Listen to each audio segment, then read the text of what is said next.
함께 나눌 말씀의 제목은 하나님과 왕과 백성의 언약관계라는 제목으로 하나님 말씀 함께 상고하시겠습니다. 하나님께서 사람과 관계를 세워가실 때 가장 먼저 하시는 일이 뭐냐? 언약하십니다. Covenant, Promise, 약속하신다는 것이죠. 너와 나와의 관계는 이런 관계야 라는 계약 문서를 항상 작성하시고 거기에 하나님이 사인하십니다. 그 사인하신 것의 핵심이 뭐냐? 바로 그 아들 예수 그리스도를 우리에게 주시는 것이죠. 그 하나님께서 우리와 맺은 언약이 어떤 내용이다 라는 것은 성경에 기록되어 있고 그게 정말 사실이다. 하나님께서는 신실하게 그 언약을 지키실 것이다 라는 것을 우리는 무엇으로 확인할 수 있느냐? 하나님께서 그 아들 예수 그리스도를 우리에게 주신 것이죠. 그러니까 우리가 그 하나님과의 계약을 파기한다는 것은 먼저 성경을 거절하는 것이고 나아가 예수님을 거절하는 것이기 때문에 그 값은 영원한 형벌로 나올 수밖에 없는 것이죠. 자, 그런데 이제 이 언약이 얼마나 깊고 또 이 넓은 영역에서 우리의 삶과 밀접하게 연결되어 있는가를 보여주는데, 특별히 오늘 같은 경우는 하나님의 백성들로 이루어진 국가와 그리고 하나님이 어떤 언약을 체결하는가에 대한 말씀인 것입니다. 그래서 우리가 한 말씀 한 말씀 살펴보시면서 그 언약 관계가 어떤 관계인지 살펴보도록 하겠습니다. 먼저 우리 13절에서부터 16절까지 보시게 되면 아달랴의 최후의 모습이 기록되어 있습니다. 정말 권력에 미쳐있는 여자였죠. 자기의 아들 그리고 자신의 자녀들, 자기 손주들이죠 까지 전부 죽이면서 그 권력을 유지하고자 했던 정말 마귀에게 완전히 사로잡힌 이세벨의 그 모습 그 자체를 보여주는 사람이 바로 아달랴였습니다. 그 아달랴의 최후의 모습이 13절에서부터 16절에 기록되어 있는데, 특별히 먼저 우리 13절, 14절 보시게 되면 제사장 여호야다의 주도하에 진행된 주도 면밀한 쿠데타 반란을 알게 된 아달랴의 모습이 기록되어 있습니다. 모든 일이 철두철미하게 진행되었기 때문에 아달랴가 할 수 있는 일이 없었어요. 겨우 할 수 있는 일이 뭐냐? 14절 마지막에 뭐라고 얘기합니까? 아달랴가 옷을 찢으며 외치되 반역이로다 반역이로다. 이거 반역이다라고 자기 혼자 외치는 것 말고는 그냥 좀 생각이 있으면 그냥 조용히 나와서 빨리 도망가야 될 거 아니에요. 그렇죠?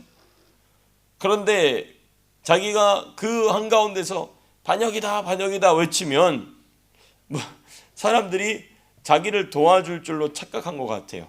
네. 그런데 놀라운 점이 아니라 당연하겠죠. 아무도 아달랴의 외침에 반응하지 않았습니다. 아무도. 오히려 나 여기 있으니 나를 잡아가서 죽이시오라는 것밖에 되지 않았습니다. 왜 그럴까요?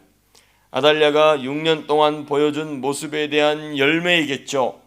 6년 동안 아달랴가 행한 일이 얼마나 악한지를 이 유다 사람, 남유다 사람들이 잘 알고 있었겠죠. 그런데 아달랴는 전혀, 이게 참 사람이 양심에 화인 맞으면 이렇게 된다는 것입니다. 자기가 행한 악한 일에 대하여서 조금도 일말의 양심의 가책을 느끼지 못하였기 때문에 자기가 그 자리에서 지금 이 요아스를 왕으로 세우고 있는 그 자리에서 반역이다라고 소리를 지르면 사람들이 자기를 따라와서 자기를 다시 여왕으로 옹립해 줄 줄로 아는 이 지극히 형편없는 무엇입니까? 자기인식. 예. 여러분, 그래서 아달랴가 지난 6년 동안 보여준 모습에 대한 열매이면서 동시에 왕의 아들이면서 자신의 손주가 왕위에 오른 것을 보고 반역이라고 외치고 있는 아달랴의 말은 도무지 설득력이 없다 이것입니다. 그렇죠. 6년 동안 해온 짓이 그런 짓이 악한 짓이었기 때문에 했지만은 지금 아달랴가 반역이다라고 얘기할 때에 저 반역을 일으키는 사람이 누구예요? 자기 손주예요. 그러니까 설득이 됩니까? 안 됩니까? 안 되죠. 자기 아들의 아들이 왕이 되었으니 만약에 딸은 피가 전혀 다른 사람이 왕위에 올랐다 그러면은 반역이다라고도 하는 말이 설득력이 있을 수 있겠죠. 아달랴가 하는 반역이다라고 외치는 말이. 근데 아달랴가 지금 반역이라고 외치는 말이 더 말이 안 되는 이유는 뭐냐? 자기 손주가 왕이 됐거든요. 그게 뭐 반역이야? 그렇지 않습니까? 그러한 인식도 가질 수 없었던, 갖고자 하지 않았던 악한 사람이 바로 이 아달랴였다는 것입니다. 지난 6년 동안 해온 일, 그리고 자기가 지금 하고 있는 일이 얼마나 바보 같은 일인지, 얼마나 잘못된 일인지를 전혀 알지 못하는 장면. 여러분, 근데 이게 바로 누구의 모습이냐? 예수님을 거절하고 지옥으로 가는 사람들의 특징입니다. 끝까지 이런 모습으로 갑니다. 조금도 자기의 잘못을 인정할 줄 몰라. 다 남 탓이에요, 남 탓. 예, 다 남 탓. 끝까지 이렇게 살아갑니다. 그러니까 하나님이 이 사람들을 지옥으로 보내는 게 아니고 자기들이 선택해서 가는 것이 분명해요. 자기들이 선택해서 가는 거예요. 나는 하나님과 분리되어 있을 거야. 그 영원한 하나님과의 분리 상태로 들어가게 되는 것이죠. 자, 그리고 이제 우리 15절 16절 보시게 되면 성전 밖에서 최후를 맞이하게 됩니다. 성전 안에서는 살인을 행하지 않기 위하여서 제사장 여호야다가 성전 밖으로 나아거들랑 죽여라. 그 15절 마지막에 이렇게 돼 있죠. 제사장의 이 말은 여호와의 성전에서는 그를 죽이지 말라 함이라. 이게 뭐냐? 죄인의 피가 성전에 흐르지 못하게 하라는 것입니다. 죄인의 핏값에 대하여서 하나님의 성전은 어떠한 책임도 없다는 것입니다. 죄인의 핏값은 자기가 자기에게 핏값을 지는 것입니다. 자기가 자기 생명값을 자기가 지불하는 것이죠. 그렇습니다. 그러나 성전을 의지하는 자, 예수를 의지하는 자는 자기의 핏값을 자기가 내지 않고 너무 감사하게도 우리 주 예수님이 내주셨죠. 예수님을 의지하는 자, 성전으로 나아가는 자는 그 본인의 생명값을 자기가 내서 자기가 죽어야 되는데 그 희생 제물이 대신하여 죽어졌고, 궁극적으로는 대신 십자가에서 죽어주신 예수님께서 생명값을 대신 내어주셨다는 것입니다. 그러니까 여러분, 여기서도 지금 이 아달랴를 성전 밖으로 가서 죽이라는 이것도 상당히 중요한 영적인 의미가 있는 것입니다. 성전에는 이 사람의 핏값이, 이 생명값이 아무런 관계가 없다는 것입니다. 그렇습니다. 여러분, 마치 이것은 이 한 살밖에 되지 않은 왕자 요아스가 성전으로 도망쳐 왔을 때 그 도망쳐온 요아스의 생명을 성전에서 품어주죠. 그러나 이 아달랴에 대해서는 성전에서는 더 이상 이 아달랴의 생명을 품어주지 않습니다. 너무너무 중요해요. 그러니까 하나님을 의지함으로 하나님께 찾아온 자는 그 당시 율법이 그 성전 내부 깊숙이는 이 레위인 이상밖에 들어가지 못했는데도 불구하고 성전 안으로 찾아온 자들을 하나님의 보호하심, 하나님의 도우심, 하나님의 용서하심을 받고 찾아오는 모든 자들은 받아주신다는 너무나 중요한 복음의 본질적 가르침이 여기서 극명하게 대조되고 있는 것이죠. 아달랴가 죽임을 당하잖아요. 그런데 아달랴는 끝까지 하나님의 도우심을 구하지 않았어요. 그러니까 성전 밖으로 나가 죽으라는 것입니다. 그렇습니다. 그러나 하나님의 도우심을 구하는 자들, 용서하심을 구하는 자들은 성전 안으로 들어와서 생명의 구원함을 얻으라 하는 것입니다. 그렇습니다. 자, 그리고 본문의 두 번째 부분, 우리 17절에서부터 21절까지인데요. 이렇게 나라의 원흉, 나라의 혼란스러움의 근원인 아달랴를 처단하고 나서 하나님과 왕과 백성이 언약을 체결합니다.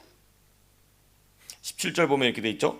제사장 여호야다가 주도하여서 왕과 백성과 하나님과 언약 안에 있게 합니다. 하나님과 왕과 백성이 언약 안에 있게 합니다. 그렇죠? 17절 여호야다가 왕과 백성에게 여호와와 언약을 맺어 여호와의 백성이 되게 하고 왕과 백성 사이에도 언약을 세우게 합니다.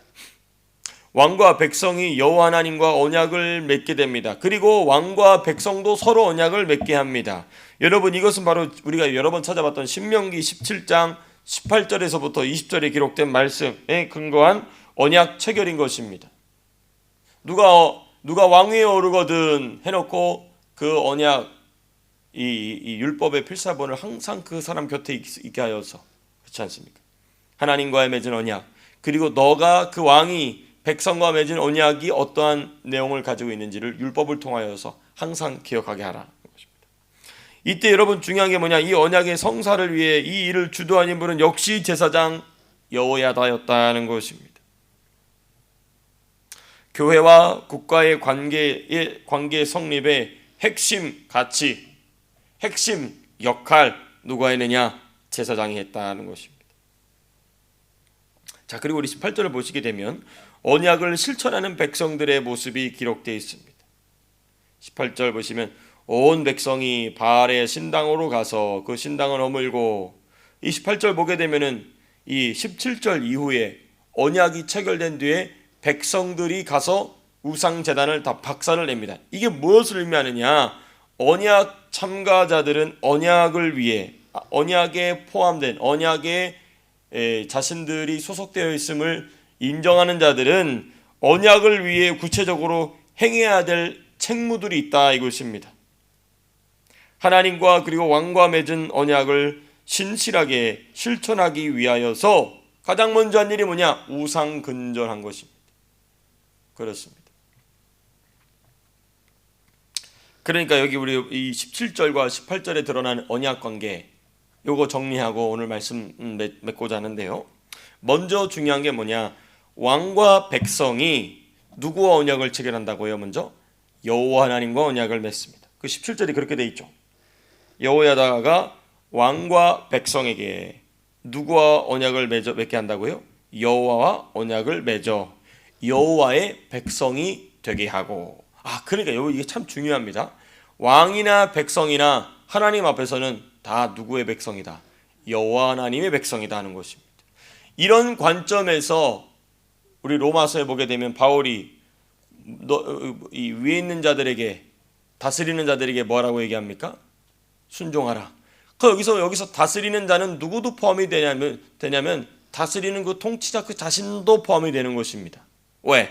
여기 지금 열왕기 11장 17절에 보여주는 이 언약 관계, 왜? 왕이나 백성이나 똑같이 언약 관계 안에서 누구의 백성이기 때문에, 여호와의 백성이기 때문에 그런 것입니다. 두 번째 언약이 누구와의 언약이냐? 그렇게 하나님과 언약 관계를 체결한 왕과 백성이 이제 서로가 서로에게 언약 관계를 맺습니다. 계약 관계 안으로 들어간다는 것입니다. 이게 참 중요해요.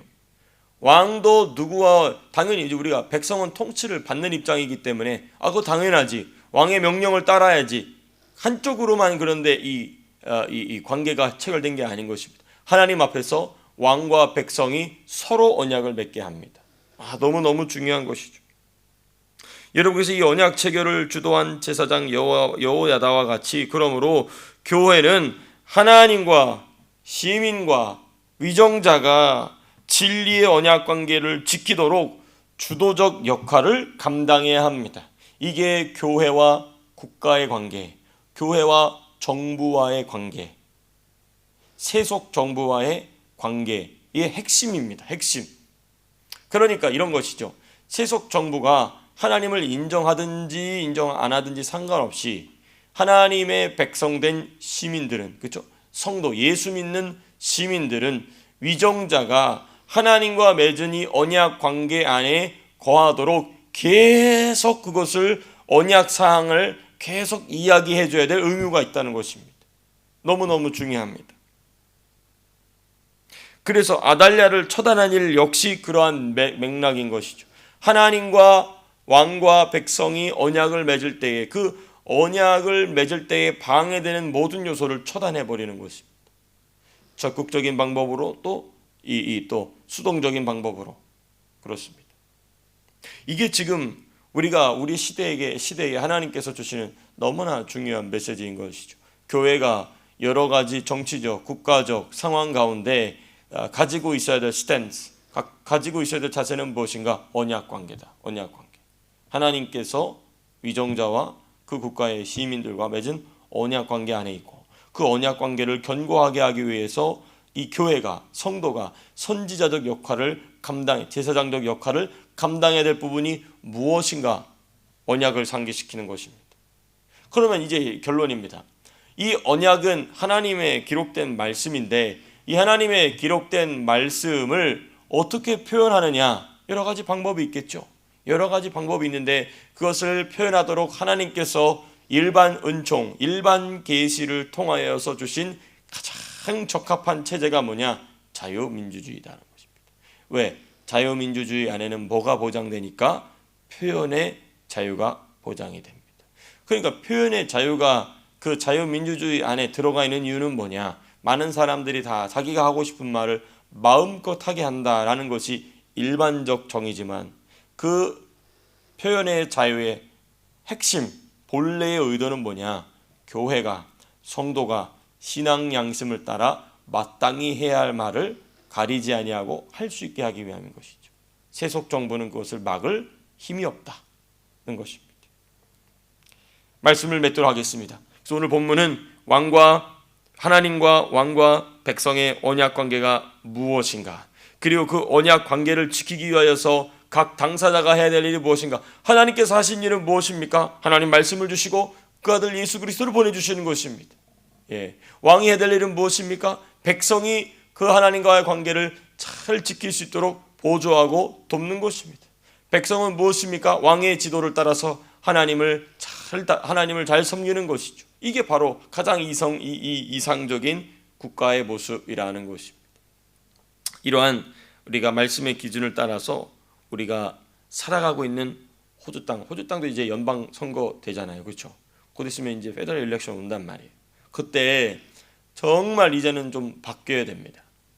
죄악을 관장하는 자들이 또다시 유정자가 되지 않고, 그래도 덜 하나님과 반대되는 자가 호주의 총리가 되게 하여 주시옵소서.